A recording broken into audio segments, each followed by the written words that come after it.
Hello students, good day. We are on lecture number 11 of macroeconomics, national income and related aggregates. As you know, अब हम different methods की तरफ move कर रहे हैं. The first method we are going to do is income method. India ने कितने पैसे कमाए, इंडिया की कितनी नेशनल इनकम है, इंडिया की कितनी डोमेस्टिक इनकम है, ये कंप्यूट होगा जब आप इंडियंस की इनकम को ऐड करेंगे. जितने इंडियंस हैं अगर आप उन सबकी इनकम को ऐड कर लें तो आपको इंडिया की नेशनल इनकम या डोमेस्टिक इनकम मिल जाएगी. इससे पहले हमें पूरी पॉपुलेशन को 3 कैटेगरीज में डिवाइड करना होगा. We'll divide the entire working population into 3 categories. The first, who are employees. The second, who are employers. And third, who are self-employed.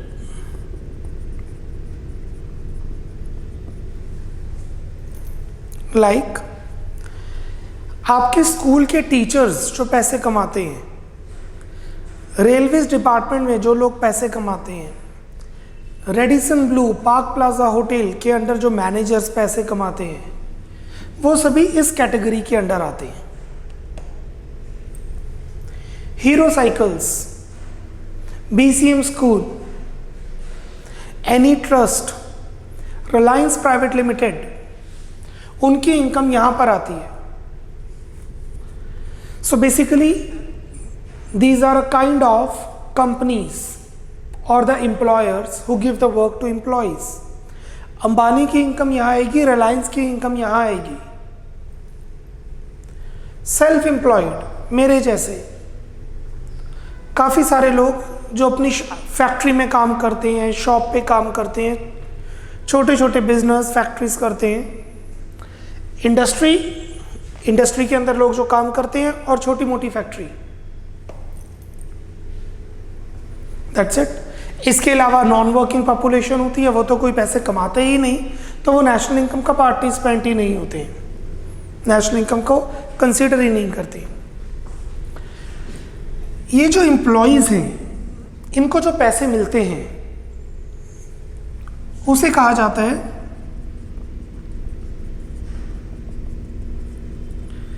compensation of employees. The employees are compensated for their productive services. What they get? उन्हें क्या मिलता है? उन्हें जितना भी cash या equivalent to cash मिलता है उसको 4 कैटेगरीज में डिवाइड किया गया है. The first is wages and salaries in cash. जो भी वर्कर्स हैं, जो भी एम्प्लॉयज हैं, उन्हें पैसे कैश में मिलते हैं या बैंक से मिलते हैं. The amount will go here. Second, wages and salaries in kind. उन्हें पैसे नहीं मिलते बट पैसे के इक्वलेंट सर्विसेज मिल जाती हैं, जैसे फ्री लंच. रेडिसन होटल में जितने मैनेजर हैं उनको ब्रेकफास्ट या डिनर या लंच मिलता है. रहने के लिए जगह मिलती है. सेंट थॉमस या कई स्कूल्स हैं जिनके प्रिंसिपल स्कूल के अंदर ही रहते हैं, उनको एक सर्वेंट मिल जाते हैं, 2 सर्वेंट मिल जाते हैं, एक ड्राइवर मिल जाता है, कुक मिलता है, और घर के अंदर ही घर भी मिलता है उन्हें, उसका rent. These are nothing but wages and salaries in kind, known as emoluments. जैसे सैलरी है 10,000 से सैलरी है 1 लाख और आपको एक जगह मिली है किराए पर आपको किराया नहीं देना और जिसका रेंट था 10,000, तो आपकी सैलरी 1,10,000 है. 1 लाख तो कैश में मिल रहा है और 10,000 आपको हाउस विदाउट रेंट मिल रहा है. This is called emoluments. Third, social security schemes contribution, government provident fund, insurance, state insurance, ऐसी काफ़ी सारी स्कीम्स निकालता है जो फॉर्मल सेक्टर के अंडर आते हैं। तो उसके अंदर क्या होता है, कुछ पैसे एम्प्लॉयर अपनी जेब से डालते हैं, कुछ पैसे एम्प्लॉई अपनी जेब से डालते हैं। आई रिपीट, कुछ पैसे एम्प्लॉयर अपनी जेब से डालते हैं और कुछ पैसे एम्प्लॉयज अपनी जेब से डालते हैं, और उसे कहते हैं social security schemes contribution. So SSS contribution, SSS, social security scheme. I repeat, social security scheme contribution by employer, not by employee. जैसे प्रोविडेंट फंड में 2,000 रुपये डालने हैं पर मंथ, प्रोविडेंट फंड में 2,000 रुपये डालने हैं पर मंथ, 1,000 एम्प्लॉयर डालेगा, 1,000 एम्प्लॉय डालेगा। हमने 2,000 नहीं लेना, ये वाला 1,000 लेना है।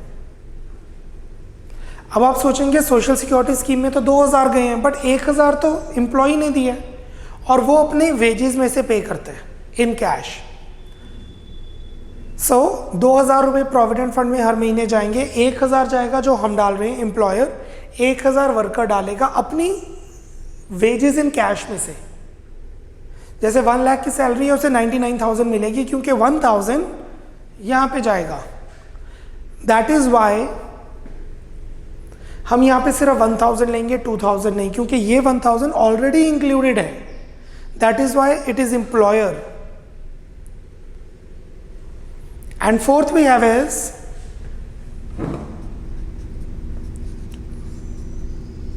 Retirement pension. What is retirement pension? जब वर्कर्स रिटायर होते हैं, जब वर्कर्स रिटायर होते हैं तो उन्हें कुछ पैसे मिलते हैं, कुछ लाखों में, हजारों में पैसे मिलते हैं।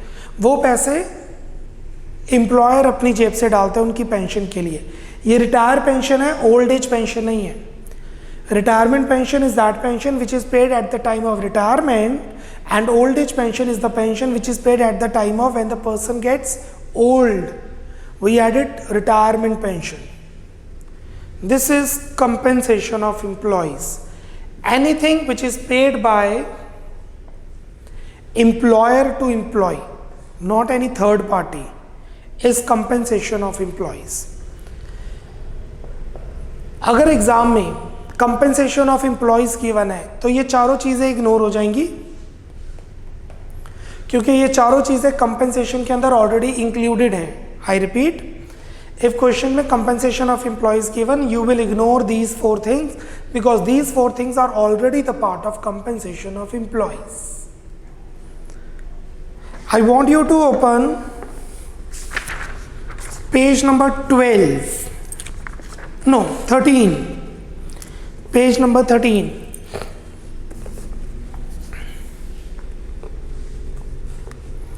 What is compensation of employees?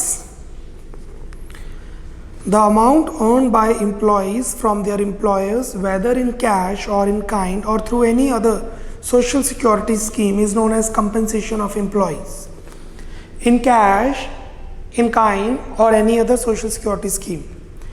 This is broadly classified or divided into the 4 components. Number 1, wages and salaries payable in cash. Wages and salaries receivable by the employees in respect to their work, special allowances for working overtime, bonus for overtime, cost of travel to and from work and car parking. Employer employees को पे करते हैं car parking के लिए। जैसे example लीजिए, Radisson Blu MBD mall में है, अब 40 रुपीज़ की पार्किंग पड़ती है, तो वो पार्किंग वर्कर्स को देने की ज़रूरत नहीं है, बिकॉज हम 40 × 30 1200 रुपये एक्स्ट्रा देते हैं पार्किंग के लिए। बोनस, कौन सा बोनस? दिवाली बोनस नहीं, working bonus. Commissions, gratitudes, tips, cost of living रहने का खर्चा, honorarium, vacation, sick leave, etcetera. Pensions at the time of retirement, deferred wage, wages हैं बट अभी नहीं, रिटायरमेंट के टाइम पे मिलेंगे. Pensions at the time of retirement are related to factor services rendered by resident prior to their retirement. काम आज हो रहा है, पैसे बाद में मिलेंगे. It is also known as, please underline, deferred wage. What is deferred? Late, पैसे बाद में मिलेंगे.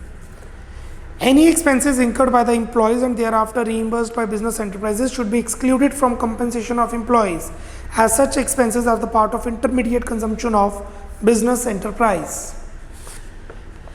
अगर कोई, फॉर एग्जाम्पल, मैंने एक टीचर को नोट्स की एडिटिंग के लिए घुमार मंडी भेजा. नोट्स की एडिटिंग के लिए मैंने एक टीचर को कहीं पर भेजा, वो ओला पे गए और उन्हें ऊबर पे गए, 200 का खर्चा पड़ा. अब मैंने 200 रीइम्बर्स कर दिए. वो कंपनसेशन ऑफ एम्प्लॉय नहीं है, क्योंकि वो पैसे उनको नहीं मिले, वो थर्ड पार्टी को मिले हैं, that is Uber and Ola. Compensation of employee का मतलब है wages and salaries in cash, का मतलब है specifically anything which employer pays to employee for his और her productive service. 2. Wages and salaries in kind. Remuneration in kind consists of goods and services that are not necessary for work and can be used by employees for their own discretion, for the satisfaction of their needs or wants, or those for other members of their households. It includes meals and drinks, including those consumed when traveling for the business, accommodation, the service of vehicle or other durables provided for the personal use of employees, goods and services produced as output from their employer own process of production, such as free travel for the employees for railways and airways, or free coal to the miners. Air India के pilots को कुछ travel free vouchers मिलते हैं कि अब 10 या 12 बार एक साल में ट्रैवल कर सकते हैं.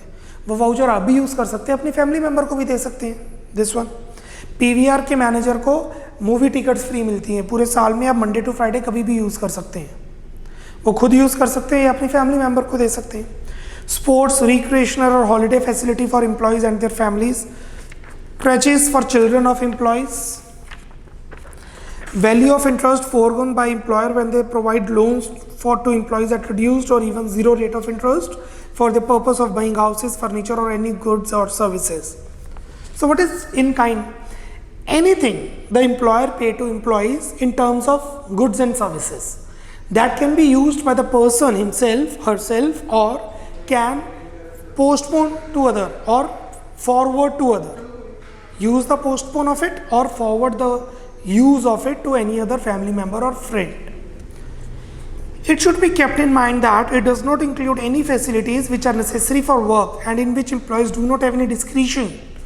For example, uniform or other form of special clothing to be used for work only. Examples are uniforms for police, uniform for drivers, uniform for nurses. It is so because such payment are intermediate consumption of business enterprises. So, ये person खुद use कर रहा है और यहां पर वो आगे फॉरवर्ड कर सकता है. Third, employer contribution to social security schemes. What is that? Provident fund. Formal sector के अंदर ये स्कीम्स डाली जाती हैं. Insurance, state insurance. Employers make payment to social security schemes like life insurance, casualty insurance, pension schemes, etc. For example, there is a contributory provident fund scheme for employees for educational institutes and public sector undertakings. जितने भी teachers हैं उनके पैसे provident fund में add होते हैं और जब वो रिटायर होते हैं तो उनको वो पैसे मिल जाते हैं. या इंश्योरेंस करवाई जाती है, लाइफ इंश्योरेंस. वर्धमान के अंदर जितने वर्कर्स हैं उनकी लाइफ इंश्योरेंस करवाई जाती है और वो इंश्योरेंस प्रीमियम कौन पे करता है? It is paid by the employer themselves. The contribution made by employers for such scheme is a part of compensation of employees. The thing which has to be remembered is that employers' contribution towards social security scheme should be included, whereas please underline, employees' contribution towards social security scheme should not be included. Employer लेना है, employee नहीं. As COE is that what employer pays to employees, and if anything borne by employee himself should not be included under COE. Third, retirement pension. It refers to the sum total of pension received by employees at the time of retirement. This is basically deferred payment. Let's proceed ये तो वो लोग हैं जो किसी के under काम करते हैं और उनको पैसे मिलते हैं, कंपेंसेशन ऑफ एम्प्लॉयज। अब हम ले रहे हैं वो इनकम जो कंपनीज की होती है, Reliance, Radisson Blu, Hyatt, Park Plaza और हीरो साइकिल्स, उनकी इनकम होती है दिस, और authors. The first we have is rent and royalty.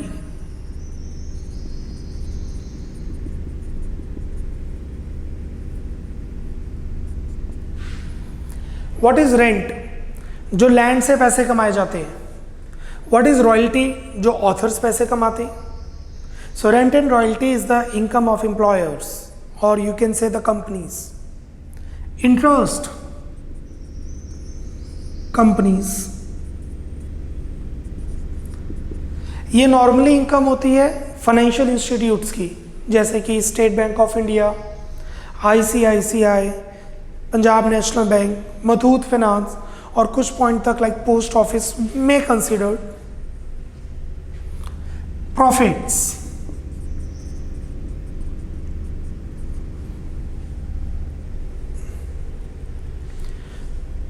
आप इन तीनों को ऐड करेंगे, 1 2 3, लेट इट बी। मैं इसे कहता हूं, आई चेंज दिस पॉइंट, हम इसे कहते हैं operating surplus. What is operating surplus? Operation, business करके जो पैसा कमाया पॉजिटिव में, ऑपरेटिंग सरप्लस, बिजनेस से जो पैसा कमाया।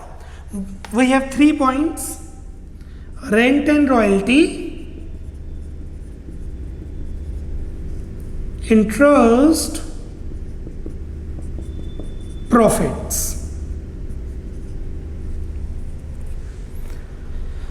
Earn by landlords, earned by authors, earned by normally financial institutes like Muthoot Finance. Profits earned by companies, maybe in loss, negative also, companies. अच्छा, जो कंपनीज होती हैं उनको कुछ पैसे अपने पास रखने होते हैं, कुछ पैसे गवर्नमेंट को देने होते हैं और कुछ पैसे शेयर होल्डर्स को देने होते हैं। एक कंपनी ने 90,000 रुपीज अर्न किए, आई रिपीट, एक कंपनी ने during the year 90,000 rupees earn किए। उसमें से कुछ वो अपने पास रखेगी जनरल रिजर्व के नाम पे, जनरल रिजर्व, अनडिस्ट्रीब्यूटेड प्रॉफिट्स। कुछ पैसे वो शेयर होल्डर्स को देगी डिविडेंड के नाम पे, और कुछ पैसे वो गवर्नमेंट को पे करेगी टैक्स के नाम पे, corporate dividend tax, corporate tax कहते हैं इसे। सो बेसिकली प्रॉफिट्स के 3 कंपोनेंट्स हैं, और वो है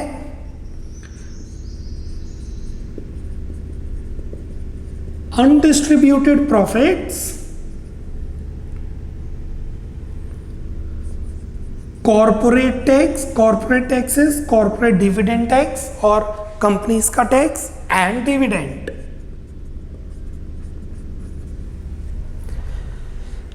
अगर एग्जाम में ऑपरेटिंग सरप्लस गिवन है, अगर एग्जाम में ऑपरेटिंग सरप्लस गिवन है तो rent, royalty, interest, profit ignore हो जाएगा, क्योंकि इन चारों को 1 2 3 4 इनको ऐड करके ही तो ऑपरेटिंग सरप्लस आता है।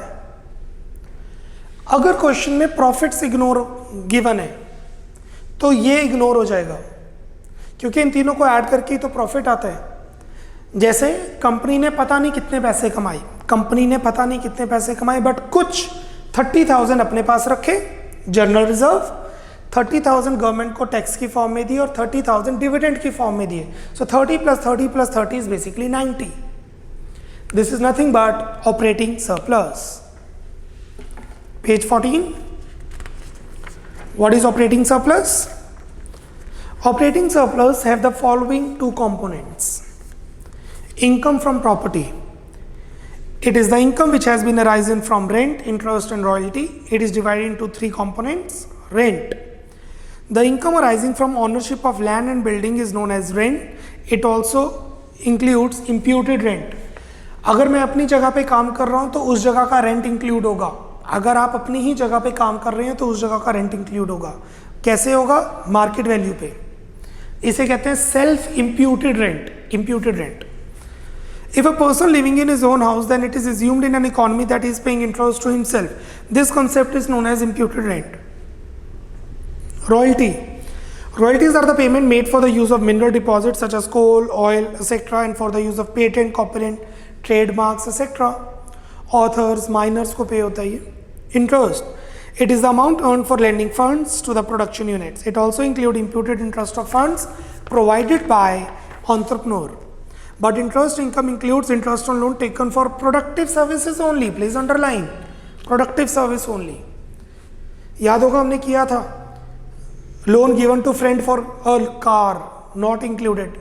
क्योंकि वो consumption purpose है. The following categories of interest should not be included. Interest on national debt, interest paid by government on nation debts should not be included, as it is assumed that such interest is paid for loan for consumption purpose. Government ने world bank को या government ने लोगों को interest पे किया, not included, क्योंकि वह प्रोडक्टिव पर्पस के लिए नहीं होता. Interest paid by one firm to another firm is already included in the profit of the firm which pays it. एक फर्म ने दूसरी फर्म को इंटरेस्ट पे किया, नॉट इंक्लूडेड. यहाँ पे क्या कौन सा इंटरेस्ट आता है? Simple interest. Interest for consumption purpose, interest on national debt, interest by one firm to another firm, not included. So we got rent, royalty, interest, right? What is income from entrepreneurship?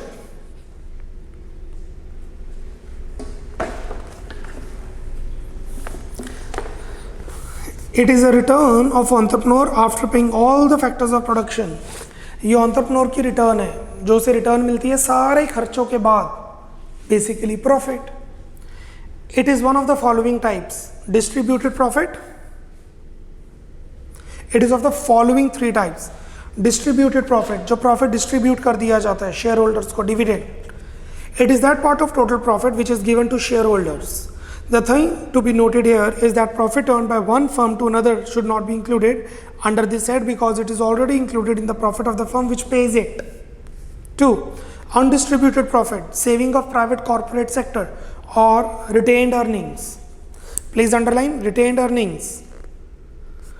Retained earnings को underline करके लिखिए. General reserve, general reserve. It is that part of profit which is not given to share holders and kept as reserve for future uncertainties. Corporate tax, profit tax. It is that part of total profit which is given by a firm to the government as tax. So it is the income of land, property, entrepreneurs. The concept of operating surplus is applicable to all producing enterprises, whether they belong to private sector or the government. The government enterprises also are expected to earn reasonable rate of profit on the funds invested, like Air India, railways. But operating surplus does not arise in the general government sector, as they produce goods and services for the social welfare of the country and not for profit motive. That is, rent, interest and profit are zero in general government sector. यहाँ पे government की वो firms आएंगी जो profit के लिए काम करती है, जो सोशल वेलफेयर के लिए काम करती हैं, जैसे कि पुलिस सर्विस, और आप ले सकते हैं जुडिशियल सिस्टम, सुप्रीम कोर्ट और हाई कोर्ट्स. वो ऑपरेटिंग सरप्लस का पार्ट नहीं है, क्योंकि वहाँ पे रेंट भी पे नहीं होता, गवर्नमेंट की अपनी जगह. इंटरेस्ट भी पे नहीं होता, क्योंकि एसबीआई लोन दे देती है, गवर्नमेंट ही लोन देती है, फंड्स देती है सेंट्रल गवर्नमेंट, और प्रॉफिट भी नहीं होते. Third, mixed income. Self employed, जो लोग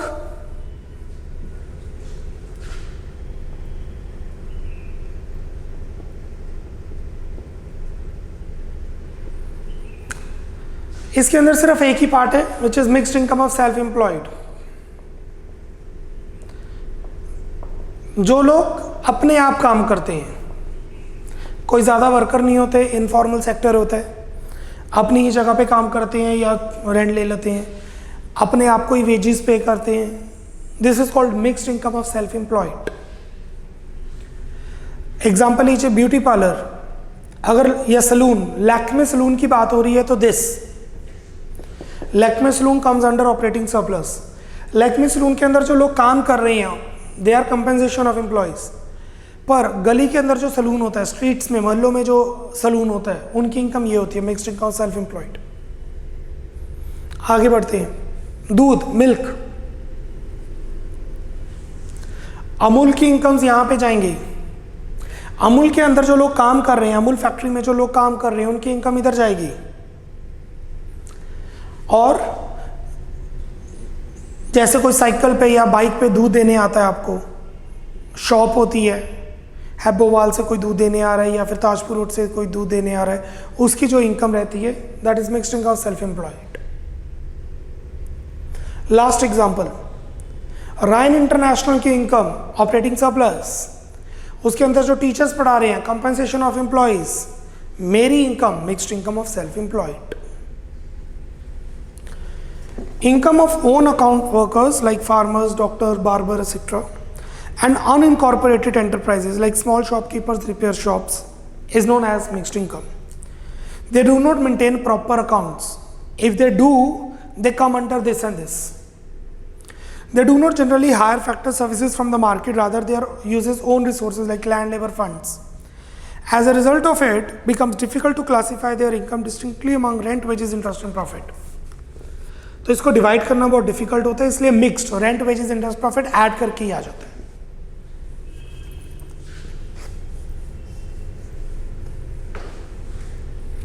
I think I'm clear with this. So, 3 तरह की इनकम होती है, रादर 4 तरह की इनकम होती है, rent, interest, wages, profits. Rent, wages and profits, ये तीनों चले गए ऑपरेटिंग सरप्लस में। Interest no, wages, rent, interest, profit चले गए ऑपरेटिंग सरप्लस में। वेजेस कंपनसेशन ऑफ एम्प्लॉइज में। और अगर आप इसकी डिवीजन नहीं कर सकते तो that is mixed income of self employed. और जब आप इन तीनों को ऐड करेंगे, compensation of employees, operating surplus and mixed income, इन तीनों को ऐड करके आएगा domestic income, which is NDP at FC। इसके बाद एग्जाम में आपसे पूछा जा सकता है compute GDP at MP, GDP at FC, national income, domestic etcetera. But in तीनों को ऐड करके आपके पास आता है NDP at FC। और वो 3 चीजें कौन सी हैं? Compensation of employees, operating surplus and mixed income of self employed. Page number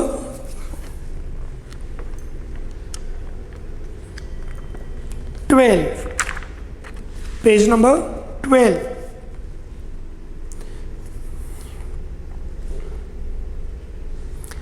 Methods for measurement of national income. Income method. This method measures the national income by aggregating the factor incomes by the way of rent, wages, etc. Following is the accounting sense of income method. First, compensation of employees. इसके अंदर 4 चीज़ें आती हैं जो आपको मैंने समझाई हैं। Wages and salaries in cash, payment in kind, employers contribution towards social security schemes and retirement pension. Please underline employers. Number 2, operating surplus, rent and royalty, interest, profits. Profits के अंदर 3 चीज़ें, corporate tax, dividends, undistributed profits like retained earnings. Operating surplus के bracket में लिखिए, operating surplus के bracket में लिखिए income from property and entrepreneurship, income from property and entrepreneurship या entrepreneurship. Third, mixed income of self employed. जब आप तीनों को ऐड करेंगे 1 + 2 + 3, what we get? NDP at FC। उसमें नाइफा प्लस कर दो, आ जाएगा NNP at FC, national income. Domestic income में नाइफा प्लस कर दो, आपके पास आ जाएगा NNP at FC। दैट तो यू नो। नेट में डेप्रिसिएशन प्लस करो, ग्रॉस आएगा। डोमेस्टिक में नाइफा प्लस करो, नेशनल आएगा। फैक्टर कॉस्ट में NIT प्लस करो, मार्केट प्राइस आएगा। वो तो हम पहले बेसिक रूल्स, गोल्डन रूल्स में कर ही चुके हैं। I think I am clear with this. ये आपने एक बार अच्छी तरह पढ़ना है थ्योरेटिकल के लिए। प्रैक्टिकल की तरफ मैं मूव कर रहा हूं। We are moving to the practical portion of income method. Question number 4,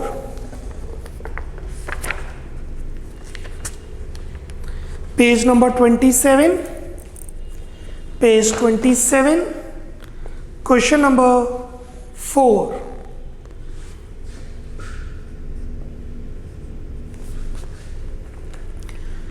Calculate GNP at MP. You need to compute gross national product at market price. Number 1, देखिए कौन सा मेथड लग रहा है। अभी तक तो हमने इनकम मेथड ही किया है। Net factor income to abroad, operating surplus, compensation of employees. Income method लगेगा। हेडिंग दे दीजिए income method.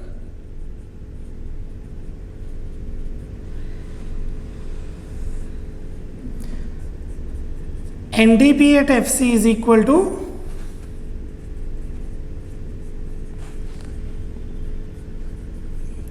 compensation of employees plus operating surplus plus mixed income of self-employed is equal to compensation of employees। इसके अंदर जाएंगे, पहले देखते हैं question में सीधा गिवन है कंपेंसेशन ऑफ एम्प्लॉइज। अगर गिवन है तो कूल, नहीं गिवन तो wages, salaries, emoluments, retirement pension, SSS contribution by employer, ये सब इग्नोर होगा। अगर गिवन है तो ठीक, नहीं गिवन तो इनको ऐड करेंगे। Please check. Compensation of employees directly given है 1200। Point number 9, operating surplus check कीजिए, डायरेक्टली गिवन है। पॉइंट नंबर 3, अगर ये डायरेक्टली ना गिवन होता तो हम ऐड करते रेंट, रॉयल्टी, इंटरेस्ट, प्रॉफिट्स। अगर प्रॉफिट्स डायरेक्टली ना गिवन होते तो हम प्रॉफिट्स के पार्ट तीनों को ऐड करते, which is undistributed profits, dividend, corporate tax. But इस क्वेश्चन में ऑपरेटिंग सरप्लस डायरेक्टली गिवन है, plus mixed income of self employed. Number 6, mixed income of self employed. Number 6, इसके कोई कंपोनेंट होते ही नहीं है। There is no component for that. So NDP at FC आ गया 2000। हमें चाहिए जीएनपी एट एमपी। चेक कीजिए क्वेश्चन में गिवन है gross national product at market price. Gross national product at market price from NDP at FC. GNP at MP question में पूछा है gross national product at market price. कहां से निकालेंगे? NDP at FC से। This is gross, this is net. This is gross, this is net. depreciation will be added. This is NP, this is DP. National product is equal to domestic product. NIFA will be added, net factor income from abroad, because NP is big, DP is small. MPFC, market price is factor cost. What is market price? Market price is factor cost plus NIT, net indirect taxes. So gross is net plus depreciation, NP is DP plus NIFA, MP is FC plus NIT. Let's put it. NDP at FC हमने अभी compute किया 2000 plus depreciation How much is depreciation? Number 7, consumption of fixed capital plus NIFA, net factor income from abroad. हमें given है net factor income to abroad, हमें चाहिए net factor income from abroad. Sign change. Mathematics. Net factor income from abroad is factor income received from abroad minus factor income paid to abroad. Net factor income paid to abroad is factor income paid to abroad minus factor income received from abroad. Sign change. Shortcut. From given है तो good, to given है तो change the sign. 10 है तो -10, -10 है तो 10, 100 है तो -100, -100 है तो 100. हमें चाहिए net factor income from abroad. Given a net factor income to abroad. Then NIT, net indirect taxes plus net indirect tax is 250. It is nothing but indirect taxes minus subsidies. Indirect taxes minus subsidies. So the total is 2350 minus 10, which is rupee 2340 crores. 2340 crore.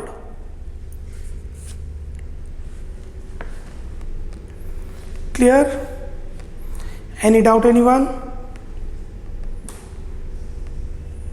Cool. नीचे note दे दीजिए. As net factor income to abroad, as net factor income to abroad is 10, net factor income to abroad is 10, thus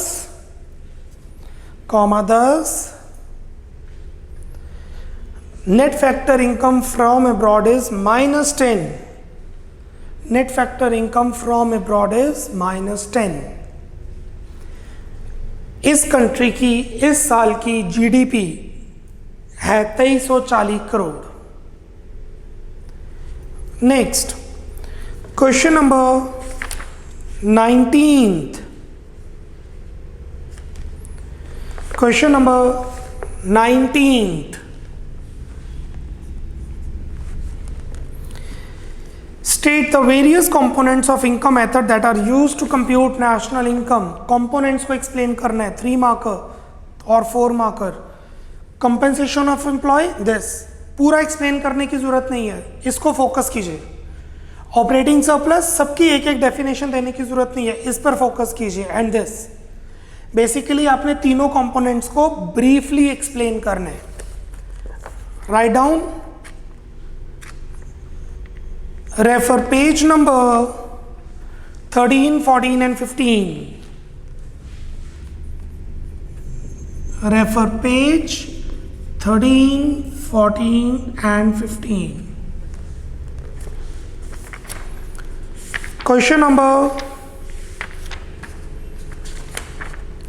38. Question number 38. Calculate national income and GNP at MP.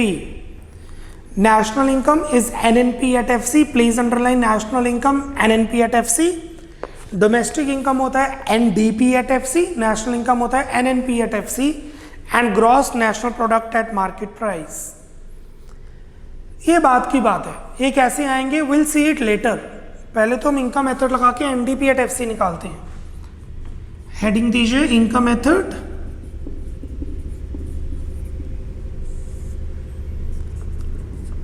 NDP at FC is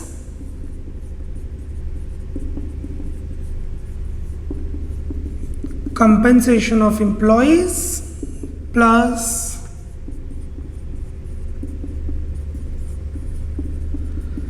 operating surplus plus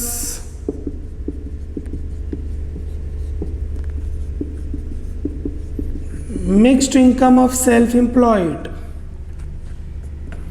is equal to सबसे पहले देखिए क्या question में compensation of employees given है, no, तो इसके components लेंगे wages and salaries, bracket इसलिए डालिए क्योंकि इसके और कंपोनेंट्स भी हो सकते हैं बट इस क्वेश्चन में है नहीं। Emoluments, social security schemes by employer and retirement pension.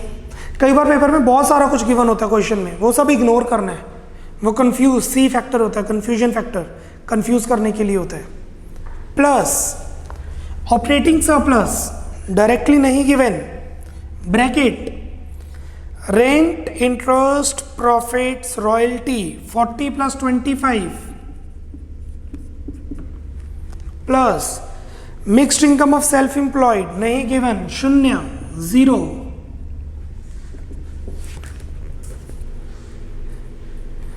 So the total is 240 plus 65 which is equal to 305। पूछा है national income, what is national income, NNP at FC. National income is NNP at FC from NDP at FC.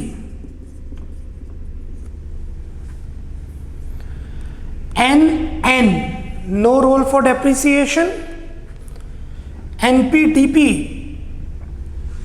Plus नाइफा,